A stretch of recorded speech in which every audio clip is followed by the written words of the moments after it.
Girlflop, a podcast where the best and worst historical fiction has to offer. I'm your host, Erin. And I'm Grace, and each week we'll be reading a different historical fiction book to see if they are a 5 or a flop. So for season 1, our theme is reading around the world, which means 2 books per continent, and today we are headed back to Asia to read The Henna Artist. But before we get started, Grace, what's new with you? Oh my gosh. So we have recently passed the new year. Yes, and at the time of recording. And that means that our favorite reading tracker, Storygraph, has been blowing up. Absolutely popping off. The number of downloads. Okay, so Storygraph has been a little bit broken because there are too many people on the servers. There's just so many fucking people on there making new accounts, which is great for us because we get more friends on the app. Yes. So we want Storygraph to thrive. It is unfortunate to see that it has been shut down so much. But I am very happy that they have a, quote, unprecedented number of new downloads. No, it's awesome. And Grace, what is your top genre? And if you don't have your Wrapped in front of you, I have your Wrapped in front of me. So if you don't remember, no, I think okay. I do remember. My top genre was romance, yes. But historical was pretty tight on its heels. Mm-hmm. And then I had contemporary, literary, and historic. And history, which is apparently different than historical is fiction, history is nonfiction. I'm very impressed because I did not remember mine without looking, but my top were historical, which makes sense, followed very closely by literary, then thriller, mystery, and contemporary. All right, so we have a little bit of overlap. We have a little bit of differentiation. And actually, all of my top authors were podcast authors. Maggie O'Farrell, Queen of Hamnet, also The Marriage Portrait. Ya Jessie, Homegoing, and also Transcendent Kingdom. And Eleanor Catton, which we haven't talked about, but she wrote The Luminaries, and I also read The Rehearsal. Yes. And I had many thoughts on both of those. Sneak peek for our season finale. Yes. That is actually very impressive of you because I don't think I've read any other books by pod authors yet. I recommend it. I mean, Ya Jessie, we know I love. Transcendent Kingdom was really close to home for me. Mm-hmm. And Maggie O'Farrell, I'm actually on the wait list for another of her books from the library. I'm really excited. I really have wanted to read The Marriage Portrait. So I'll get around to that. I'm actually it's I think more popular than Hamnet, so maybe we could have done it for the pod instead. But Hamnet is just so iconic for the pod. It is. I love Hamnet. What's new with me? I'm going to Charlotte next weekend to see my boyfriend Santiago's family. I actually had a brief stint where I lived in North Carolina. You did not like it? No, it was very bad. I decided to go to grad school in person at UNC Chapel Hill because they have one of the top 2 library programs in the country. And at that point in my life, all I cared about was status, which is not great.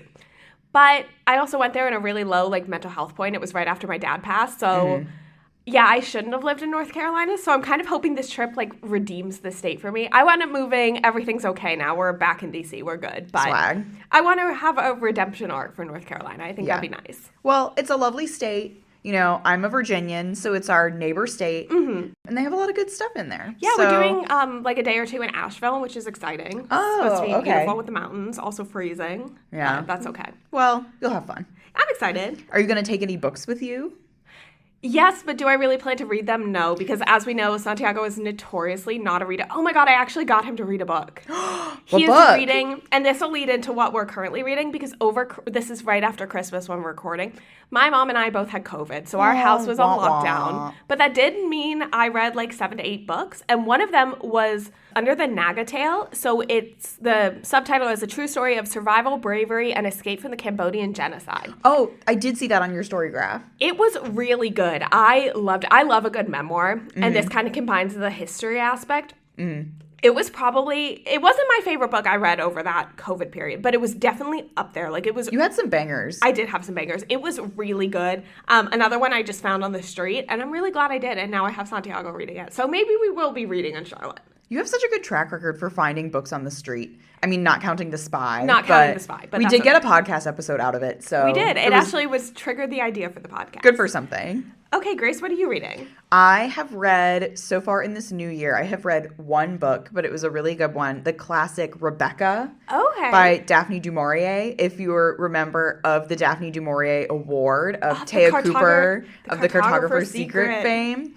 Which is I never read it before, but it's one of those Which is crazy because you gave me a copy of it. Yes, but I gave you a copy of it because when I went in August on my used bookstore road trip.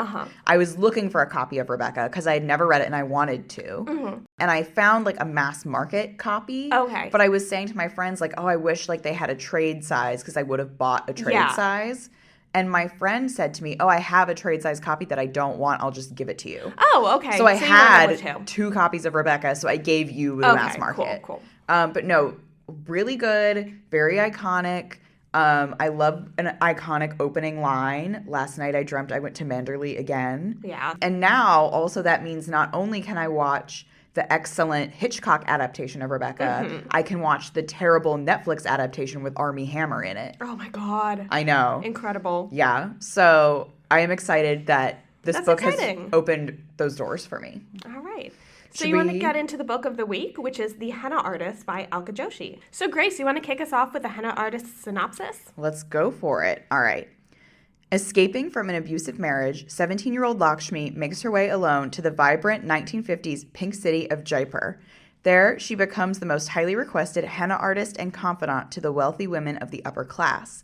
But, trusted with the secrets of the wealthy, she can never reveal her own. Known for her original designs and sage advice, Lakshmi must tread carefully to avoid the jealous gossips who could ruin her reputation and livelihood. As she pursues her dream of an independent life, she is startled one day when she is confronted by her husband, who has tracked her down these many years later with a high-spirited young girl in tow, a sister Lakshmi never knew she had. Suddenly, the caution that she has carefully cultivated as protection is threatened. Still, she perseveres, applying her talents and lifting up those that surround her as she does. Literally, nevertheless, she persisted. I thought that synopsis was pretty good for what the book is about. Yes, although I think that there is a bit of a bait and switch in the character of Lakshmi's estranged husband, which we'll get into when we talk about the book. Definitely. But first, let's talk about Alka Joshi. I feel like when we have been picking books for the pod, we swing back and forth between authors that are like incredibly successful and have all of these like awards and decorations and like all of this stuff, and debuts. And Alka Joshi, she has published 3 books now. Actually, The Henna Artist is the first in a trilogy. Yes, which I did not know until you told me, Erin. Yeah, and I found out after reading it because there was like a little preview for it in my book. Yes, so the 3rd one has just recently come out, but The Henna Artist was her debut. So Alka Joshi, she was born in India and moved to the U.S. when she was 9. And actually, she was not a writer for most of her life. She worked for several decades as an advertising copywriter. So kind of like Taya Cooper. Yeah, basically. I guess if you want to be a successful historical fiction author, go into advertising. Well, successful is... If you want to sell books. If you want to sell books. But she was always interested in creative writing, and she said that her husband really encouraged her to pursue it and to try writing fiction. Aww. So she took a lot of night classes. When she was 51, she got an MFA in creative writing. And then, I mean, we love a girl boss who comes into her own, like, later in life. Oh, yeah. You're never too old to do anything. And she sold The Henna Artist after that, which was her first book.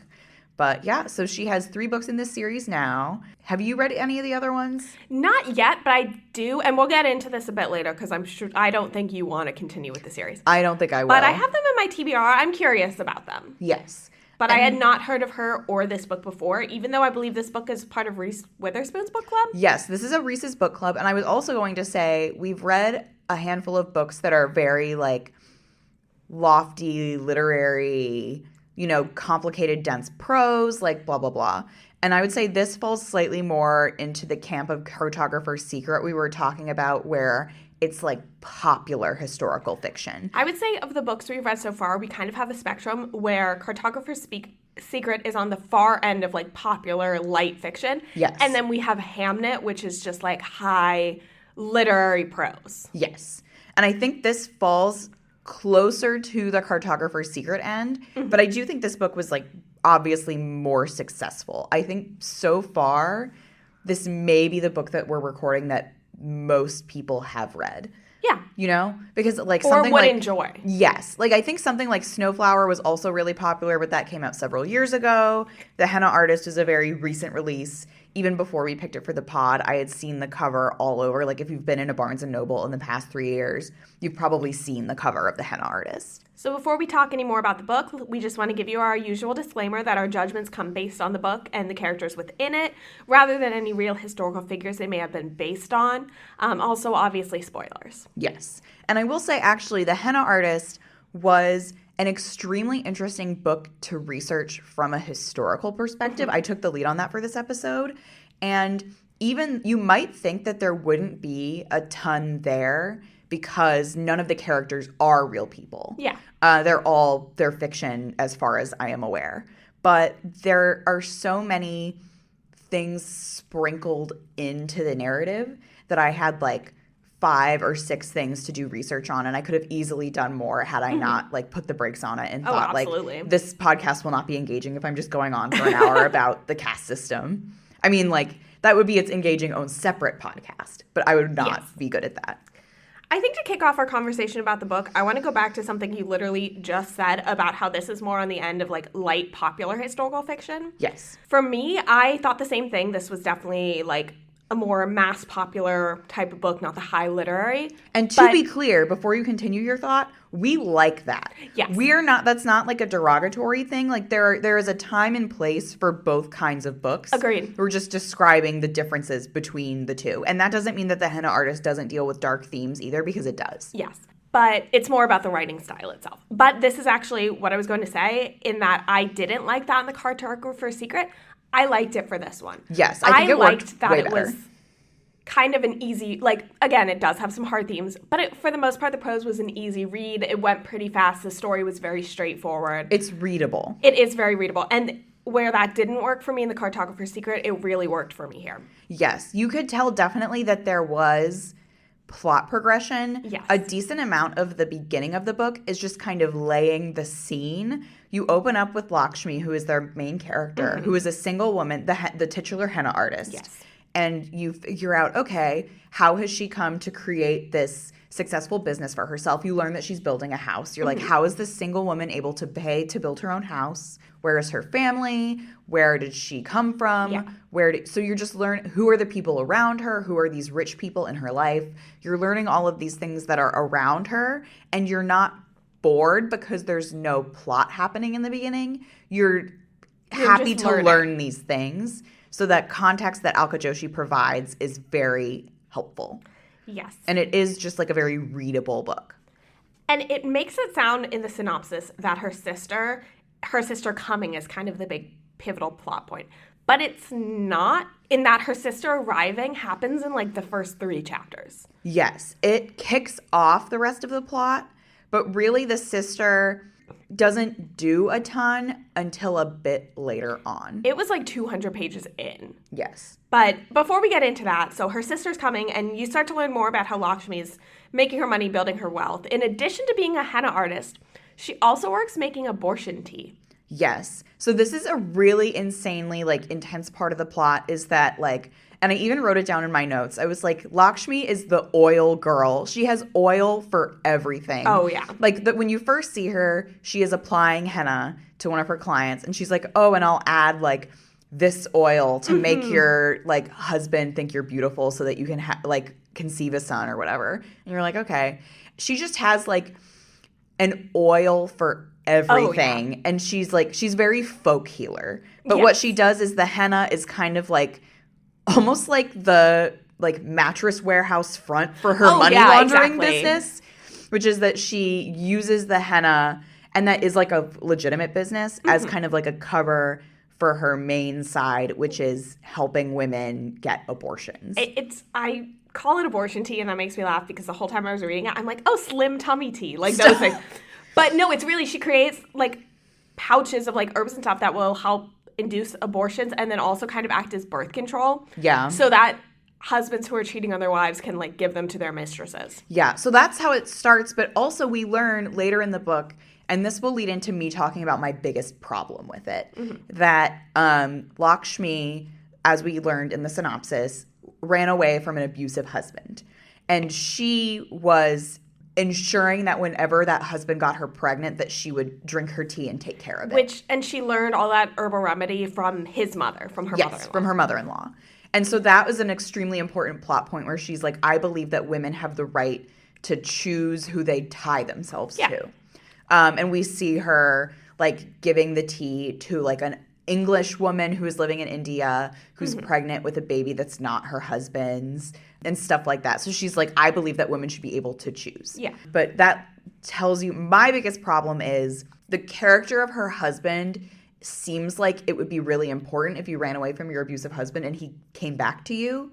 But he was so sidelined that it was kind of the same problem I have with The Cartographer's Secret, where you said, like, this is a book that was set in the past because it wouldn't work as a story in the present day if women weren't repressed. Yeah. Like, if women didn't have to get married. Yes. So the fact that Lakshmi left her abusive husband is really only in the text so that she can live as a single woman but tell people that she's married.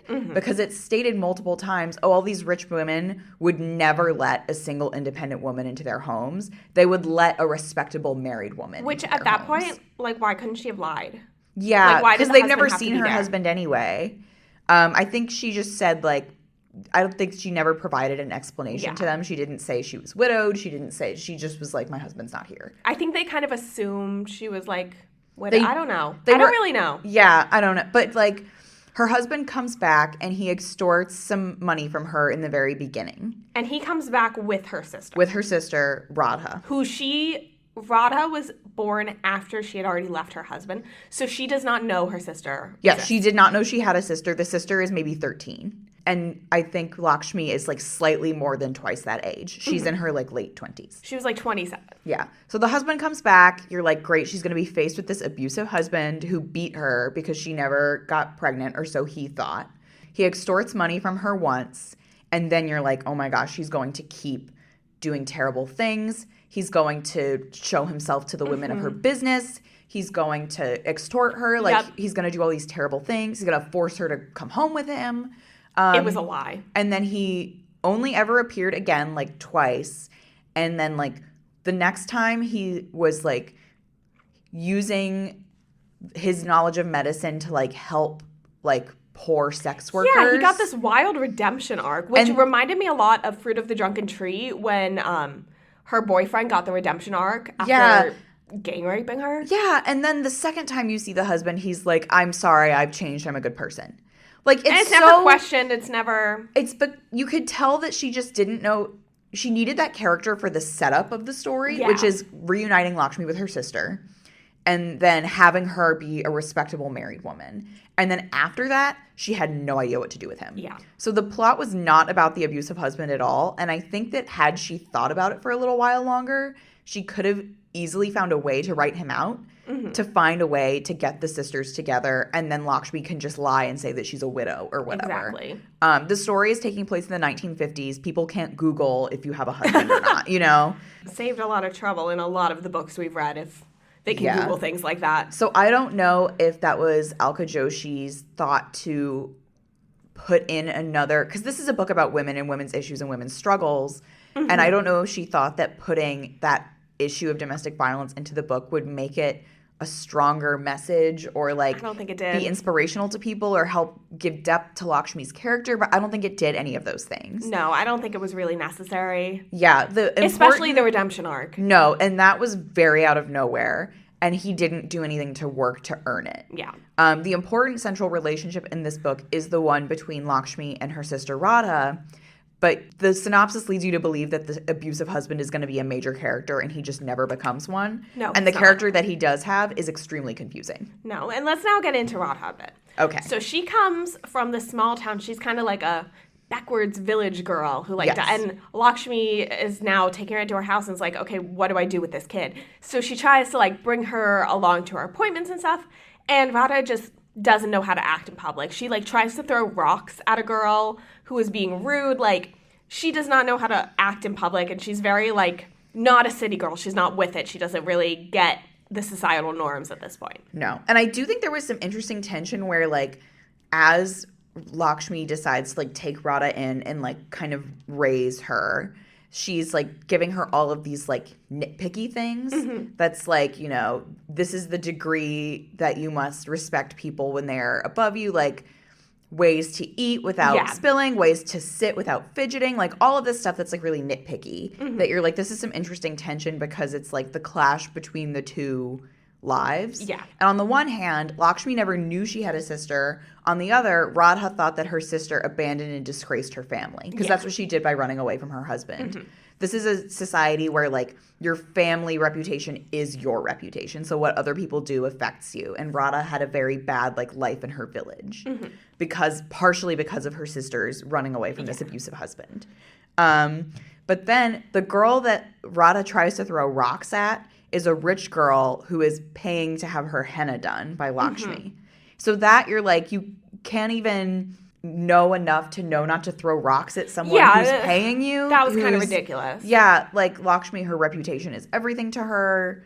This is like not, I don't know. The character of Radha, I think it makes sense that she's like difficult and that she doesn't grasp everything right away. But she takes it very far and like never... Alka Joshi does not make Radha that likable. Oh, no. She's terrible. She never is, like, learning her lesson, really. Even to the, almost to the bitter end of the book. Oh, yeah. Is not seeing the big picture. And so after this whole rock incident, Lakshmi has a big appointment at the palace to do henna. And Radha was supposed to come, but then Lakshmi's like, you cannot come on appointments with me. So Radha decides she hates her sister, like, will not talk to her anything. And she starts hanging out with this rich boy.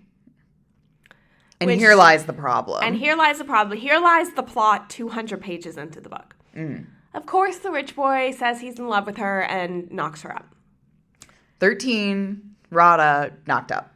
Yeah, and then the boy, like, ditches her, which we because all of saw course coming. He did. It's, of course. And the but the whole time she's pregnant, she's like, no, he loves me. And everyone is like, girl, he does not. Get over it. Lakshmi is like, please drink this abortion tea. And she's like, I will not drink the abortion tea. You're right. Like, there is something here. I think it's not executed perfectly, but there is something in that thing of Lakshmi being like, I believe that women need to choose, like, blah, blah, blah. Like, you have this choice. And Radha's like, yes, but I choose not to drink the abortion tea. So you're like, there is something there, but you're also like, girl, you are 13 and single and you don't like your sister and it's 1950. So what are you going to do when you have your baby? She doesn't have a plan. There was no plan. No. Lakshmi arranges for the baby to be adopted by these wealthy and powerful people. But then, of course, when the baby is born, she's like, I can't, like, do it. I can't take the baby away from Radha, which is nice of her. But it kind of works out perfectly because they have another friend who's also pregnant who loses her baby. So they're like, great, you can have Radha's. And they just kind of give the baby away. And that, like, for me, is like, it's a little too neat, you know? Yeah. I don't know. I did like, however, so that scene, I was like, okay, that's a little too neat because the other pregnant lady lost her baby, and then they were like, great, you can have this other one. Like, I'm not sure it, like, works like that. I think you would still be grieving. Like, she just seems fine after that. It was, like, a very easy solution. But I did enjoy there was some tension towards the end of the book where Radha lives with the other pregnant friend who's adopted the baby. She's kind of like a nurse almost, and they both care for the baby. But Radha just can't reconcile herself with the fact that she's not the baby's mother. Yeah. She gave birth to the baby, but she's not going to be raising the baby. Arguably, as like a 13, 14-year-old at this point, like, I get it. You know, that would be really hard. For anybody. Especially when you're like young. A child who doesn't understand what's happening. Yes. So then eventually Radha makes the very mature decision. You could argue her first one. Yeah. To leave, let her baby be raised by this other woman who has a loving home and a stable family and money and like all that. And leave and go live in the countryside with Lakshmi. And this is Lakshmi's like final thing because she, you know, her sister has brought her shame. She lost all her henna jobs. Yeah, she lost all her henna jobs because the mother of the boy who knocked up Radha, like, dropped her because Lakshmi also slept with her husband. But that was a very minor plot point that we don't need to talk about that. And so she, like, her business is in shambles. She's in debt. She can't pay off her house. But again, kind of in like a deus ex machina, she goes into the countryside with Radha so that Radha can give birth to her baby and no one in the city will know. And there she's doing her folk medicine on the people. And the doctor at the hospital is like, oh my gosh, please move here and do folk medicine at the hospital. And there's like some underlying like slight romantic tension, but it's not the point of the plot. It's also like not intended to be the point. Like it was just very minor. It's just like a side, like I was fine with that. Yeah. You know, let Lakshmi fall in love with Dr. J. It's fine. It wasn't like The Cartographer's Secret where it was like suddenly became this whole big thing. Yeah. No, it was fine. But the weird thing is that like her life in the city is falling apart. And then the hot doctor in the countryside is like, please come do your folk medicine in the countryside. Mm-hmm. And she's like, I don't know. I have to think about it. And then she goes back to the city. It's like, girl, what do you have to think about? Your life is like in shambles. My closing thoughts on this book are that it is fine. I don't hate this book. It's leagues better than Cartographer's Secret, which is what we've been comparing it to the most. Well, nothing is worse. Actually, The Spy was worse than Cartographer's Secret. Yeah. But I would say it's the most similar to Cartographer's Secret. I enjoyed this book. I had a fun time reading it. Mm. I was gasping about the twists with the abortion tea.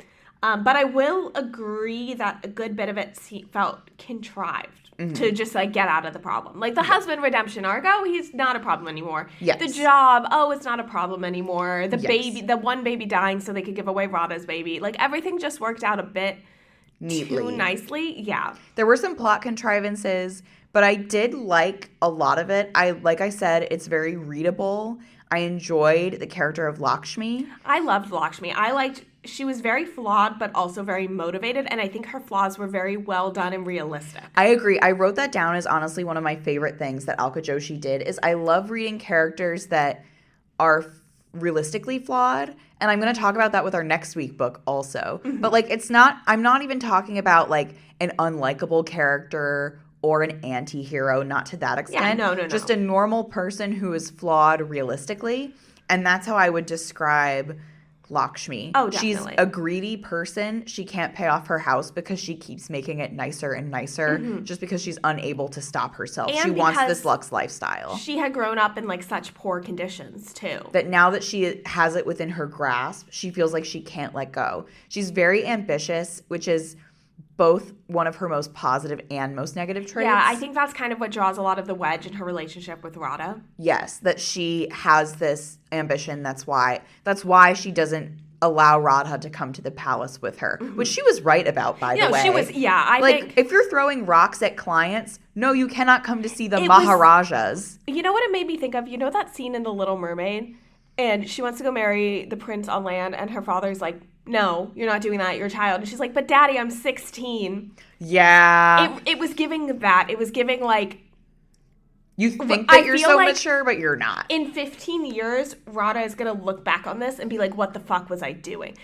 It's just kind of the extreme teenage angst. Yeah. And I don't think that's problematic. It did make Radha unlikable because we were seeing more of her through Lakshmi's eyes. Yeah. But I also did sympathize with Radha in a lot of ways because I'm like, I could see like a girl in her situation reacting like this. Yes. I think she could have been softened a little, and that would have made her character much less annoying to read. If she was more vulnerable. But Alka Joshi very correctly did not soften Lakshmi at all. No, I thought she was a fabulous character. She was probably one of the characters in all the books we've read who I thought was the most realistic. She was very realistic, and also I liked how she has made this arrangement for Radha's baby to be adopted, and the whole time she's like, it makes me feel bad to do this, but I know it is the best thing. And at that time, like, it's hard to ever justify taking someone's baby away from them without their consent. Yeah. But this is the situation in which I think it is the most justifiable. I agree.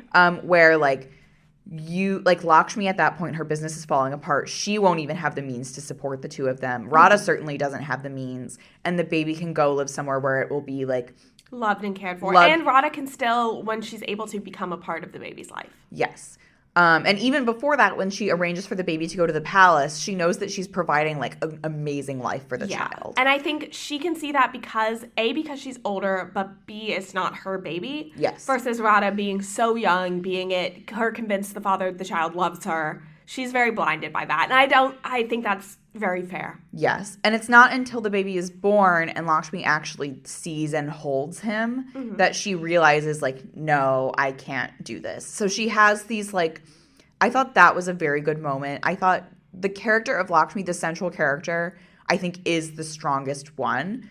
I think all of the rest of them have their own problems. None of the characters are terribly executed, I think, with the exception of the abusive husband, who I think was just like... I think should have just been written out of the book, frankly. Yeah, I don't think she knew what to do with him. I don't think she did either. And then all of the other characters either are, like, good with their flaws, or they just, like, are very minor, and it's kind of, like, hard to say. Like, the doctor that pops up at the end, like, he's fine, but he's in such a small part of the book that you can't really pass a lot of judgment on him. This is really interesting because, as we said at the start, this is the beginning of a trilogy. Yes. And the two subsequent books, Lakshmi is not the main character. The two subsequent books each take place, like, each several years in the future. The second one is about, we didn't even talk about Malik. He's like the servant who goes with them to live to the village. The second is about him. The third one is about Radha when she's much older. So I enjoyed this book. I thought it was a light, fun read. I am very interested in reading the other two because I want to see what happens to their character development. Yeah. I did think it was funny at the end of the book, like the very last part of the book is when Lakshmi and Radha are on the train moving to their new life in the countryside, which is a very nice image. And then Malik, who is like a little street boy who like runs errands for Lakshmi for her business. He is a delight. He's delightful. He doesn't really do anything like of consequence in this book other than just be there. Yeah. He'll get his drama in his book, I suppose. But then he's going with them on the train. And that was my one thing at the end. I'm like, why is he here? What's interesting too is that the next two books both sound more romancy. Interesting. Which this one was not. Like, it has that tiny little bit thread with the doctor that doesn't really... No spoilers for the next books, but it does go somewhere in the next books. Well, maybe it's because, like, by the time when the Henna Artist came out, since then, here, I'm checking. The Henna Artist came out in 2020. Okay. Since then, romance has, like, exploded. Oh, because when everyone was in lockdown, they had nothing to do but read romance books. Exactly. So it has been, like... It always was an extremely popular selling genre, but now it's one that people are talking about. Yeah, I can see that. So I wonder if that she was like, okay, this is what people want and I can give it to them. Yeah, so I'm really interested in the next two. I do want to read them. I know I liked this book more than you, not because it was a high work of literary fiction, but it was fun. I was kind of like, the plot really didn't kick up until Radha got pregnant, which was about 200 pages in, if I'm not mistaken. And this is like a regular length book, like a 350 page book. It's not a long book. Yeah. But at the same time, it's like you said at the beginning, we were learning so much in that first bit that I was kind of okay with it not really kicking off because I was just interested in the world. Yeah. And for me, like I said, this book wasn't bad. It wasn't great either. To me, I thought it was fine. I think I had a lot of problems with the external stuff, but the character of Lakshmi being so strong is kind of what held it together as I was reading. I think I have one final thought to share on this book. And okay. I want to know if because we both checked this out from the library. I want to know if your copy is the same because you have it in front of me. Okay. There was a review from the Christian Science Monitor on the cover. And can you just read it real fast? Okay. It's just like one of the cover quotes. Yeah. Vibrant characters, evocative imagery, and sumptuous prose create an unforgettable tale. Christian Science Monitor. Which was fascinating to me because so much about this book is about like abortion tea. I don't really know that Christian Science churches stance on that. I don't know a ton about Christian Science. Fascinated by that quote. Like, I was really skeptical going into that book because of that. Just something that's so, like, it's automatically sets a tone. Yeah. But I don't think it applied to this book. Like, this book did not strike me as, like, a religious... It was not... No. And also, though, like, we read you guys the synopsis earlier. Until you start reading the book, and not until like a decent amount of the way in, you don't know about the abortion tea. No. That is not part of it. It's about, you think you're reading a book about a henna artist who has fled an abusive relationship. Yeah. Which is honestly barely what the book is about. It's a very interesting quote source to be on the cover. Anyways, just wanted to point that out. But I think now is a good time because we have quite a lot of history to get into. We do. So like I said, like there are just so many things that are in like tidbits of this book. Like tiny little aspects that make up their society. Yes. So here's what we're going to talk about. We have 4 things and I'm going to kind of go over all of them in like quick-ish succession. Go for it. We're going to talk about the city of Jaipur in the 1950s.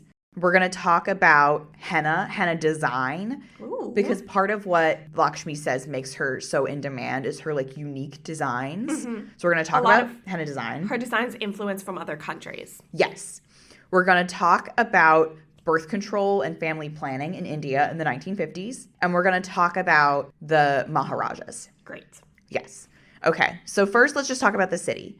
This book takes place in Jaipur in the 1950s, which is just after the independence from Britain and the partition of India. Yep. So those things I would not say are necessarily part of the book, but they're just kind of like they're influential. They surround the characters in like a vague way. Yeah. Like, you know how when you learn about history in school, they tell you like people didn't know that they were living in the Renaissance while they were living in it? Exactly. It's just kind of like something that's part of your life, but like no one's lives in this book are dominated by partition. It's like Hamlet didn't know how famous Shakespeare was going to be. You know? Exactly like that. Lakshmi's father is mentioned to have been like a very dedicated advocate for independence from Britain, but he died before it happened. So that was really just like reflective of his character and not like a way for Alka Joshi to tell us about politics. So that just kind of lends general context to the book. Jaipur is the capital of the state of Rajasthan. It is in the northwest of India. I wouldn't say the city is like close to the Pakistan border, but like it certainly is not that far away by the standards of India. That's fair. It is called the Pink City, like it is called the Pink City in the book, and that's because a lot of its buildings are made out of like rosy like bricks. That's so pretty. Yeah, so I think if you went, like it is a very beautiful city. Oh yeah, I'm sure. And we'll talk real quick about then if we get sponsorships, we can go there. Oh my gosh, we'll take a trip and we'll post about it on our Instagram. The Maharajas, because that ties in with the partition and the independence from Britain. Because this, like I said, this book takes place in the 50s. I believe the early 50s. We're not given a year. Yeah. Actually, we are given years. We are? Okay, what year? I think it says at the start of the chapters. Doesn't it tell you what year? Oh, yeah. Okay, like 55, 56. Yeah. Mid-50s. Thank you, Erin. So in 1947, the Maharajas they're the princes that rule the states of India. Okay. And before there became more of them after Britain kind of colonized India. So around the time of partition, there were like 600. So there were a lot of them. And they were just like fabulously wealthy. The biggest icon that Westerners associate with them is the Taj Mahal. Oh, yeah. But like everything is gem encrusted, like this absolute luxurious, insanely wealthy lifestyle. After partition, they lose their political power, but they still have the prominence in society and their wealth. So over time, I think like a lot of them would kind of come down in the world, like not necessarily be poor, but like open up parts of their grand houses to the public, sell off a lot of their jewels. Like if you watch like the last 3 seasons of Downton Abbey, it's kind of like what happens to them when the British aristocracy falls following World War I. So they still have this wealth. And that's why, like, Lakshmi knows that going there is going to do amazing things for her henna business, but they do not hold governmental power at the time of the story. Okay. Yes. And then really quickly, I feel like this is important to talk about because I want to read this quote. Okay. There is some brief mention of caste in the book, of the caste system. I don't want to talk about the caste system too much, partially because we could talk about it forever. We could talk about it forever, and I don't know if I would do a good job, frankly. I don't know if I would do that subject justice. And also, it is such a minor part of the book relative to the subjects of henna and family planning. Yes. But I will say I found this review from Datebook, which is a subset of the San Francisco Chronicle. Okay. So it's like, a legitimate source. It's a review of the Henna Artist, and the title is, Henna Artist paints a dramatic India, if not entirely historical. Which caught my eye. I was like, huh? What are you talking about? And the quote in here talking about the liberties that they feel that Alka Joshi takes with the history generally and specifically relating to the caste system. There are elisions and incongruities in dramatizing the caste system in 1950s India, particularly as it relates to women. It's a mistake to read this as straight historical fiction. To write about caste in a credible or thoughtfully imagined way would be to write more of cruelty and injustice.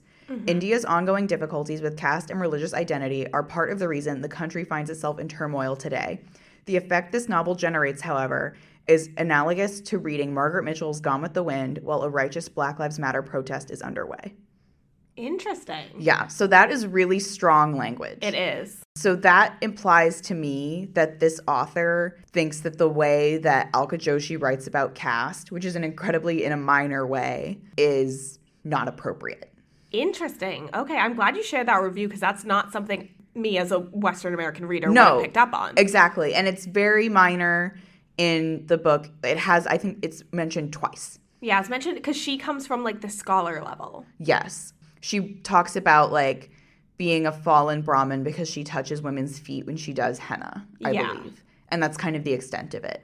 So I do think that this analogy might be a little bit exaggerated just to get people to understand because it has such brief mention while comparing something like Gone with the Wind where, like, the Confederacy dominates the whole of the book. But I do want to put that out there that I think it does at least make it clear that Alka Joshi is taking a few liberties. Interesting. Okay. Yes. That's good to know. And that leads me into Henna, where she, I believe, also takes some liberties. Oh, this is changing my historical accuracy score as we go. Yes. So I actually couldn't find an insane number of resources on henna design and how that has evolved. I've seen a lot on how henna just like came to be popularized. Mm-hmm. I think India particularly is known. There are several countries that use henna. Yes. But India popularized bridal henna. Which is probably what is in the Western world, probably what it's most commonly known for, at least in pop culture. Yes, and that is the bulk, I would say, of Lakshmi's business, too, is doing henna for brides and for bridal parties. She does it more regularly for her other clients, but it seems like that's her moneymaker. Yes, is bridal henna. And again, in the West, we have this interpretation of henna as, I would say, being very lacy and floral, very delicate and lots of intricate designs. And that is the henna that Lakshmi is presented as doing. Mm-hmm. And she's specifically doing plants from other countries. Yes. She's like, I'm drawing intensive design. But I did find something to indicate that those kinds of floral designs in henna did not become popular until the 70s. Interesting. Yes. So I don't know quite how the evolution happened because – like at the origins of henna and bridal henna, and I'm talking like centuries ago, people would do the palms of their hands and the soles of their feet solid color. Oh, yes. Okay. Like no pattern at all, just like completely filled in. And this is actually, I will give some credit to Alka Joshi if this is why she chose to set the book in Jaipur, because that is specifically cited as like one of like the capital of henna design. Okay. Like so a lot of the current innovations in henna came from Rajasthan, the state. Interesting. Yes. So that would be super accurate. Alka, good job, go you. But so all of the stuff that Lakshmi was doing, I think with the floral planty designs at all would not have been accurate. But I think certainly people aren't being like, oh my God, begonias from Vietnam. Yeah, right. Like that is definitely like making her look smart and like savvy to the reader. Mm-hmm. I don't think that's reflective of actual henna. Gotcha. Yes. But the last thing actually, this was really interesting for me to learn about is, again, this is why she selected the year, because there is a ton of information about birth control in the 1950s in India. Okay. I was worried that like narrowing in on a decade that's specific would not like be easy for researching. I think around the 50s was when like, this might be very wrong, but I think that's around when like the pill and other methods of birth control were becoming more popular worldwide. Yes. And India specifically, they have been, I think, really attuned to the concept of family planning because they have a gigantic population. Mm-hmm. So they kind of have to be. Like, how China famously had the one-child policy? Yes. There were states for a long time in India that had a two-child policy. Oh, I didn't know that. Yes. They no longer do, as far as I'm aware. But But in the 1950s, that was the turning point where they were like, okay, we need to do something about our population. Mm-hmm. And so they instituted something called the National Family Planning Program. And at the time, its main goals or like its main methods by which to provide birth control to people were distribution of IUDs mm-hmm.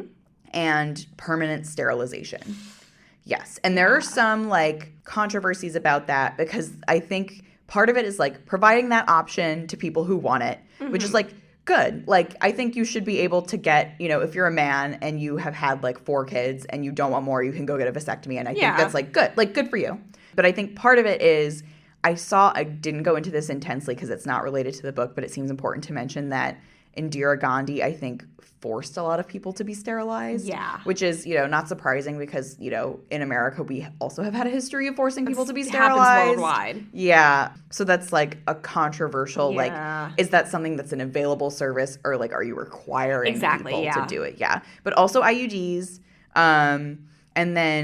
But Lakshmi was performing abortions, and those were not legalized in India until 1971. Which would make sense. It didn't seem like she was doing it entirely legal. No, it seemed like she was sneaking around. But also, when they were legalized in 1971, it was only for women of like certain groups. Again, so that's like women who are victims of rape and incest and et cetera. And then married women. And it was not until 2022 that unmarried women were given the right to an abortion. Oh, wow. Interesting how it's married women. Yeah. So I didn't expect – and I think that is for the same issue of like if women are just having like a baby every year for the whole time that they're able – like it will, you know. So I think they're like, okay, if you're married and you have 6 kids, gotcha. You can have an abortion if you want to.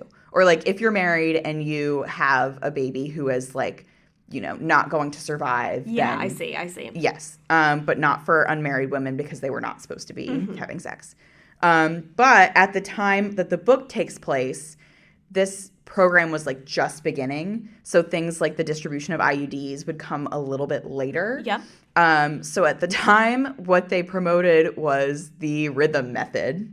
Which is keeping track of when your period is, and when you're on your fertile days, you don't have sex. Natural family planning, as it's called in the Catholic Church. Yes, and I read this. I have some thoughts about natural family planning. That is not pod-appropriate content to talk about right now, but... And I was reading this article, and thank you to Virginia Commonwealth University for continuing to provide me with access to JSTOR, because I was reading an article on JSTOR, which I love to do. Go VCU, go Rams. Go Rams, about... At first, they were trying to figure out how to get birth control methods out to women who lived in, like, rural villages. Okay. And at first, they were, at the time, this was before IUDs were popular. Yeah. And what they had were diaphragms, but diaphragms need to be, like, individually fitted to each person. Oh. So that's just, like, not really feasible to do for, like, all of these far-flung rural villages.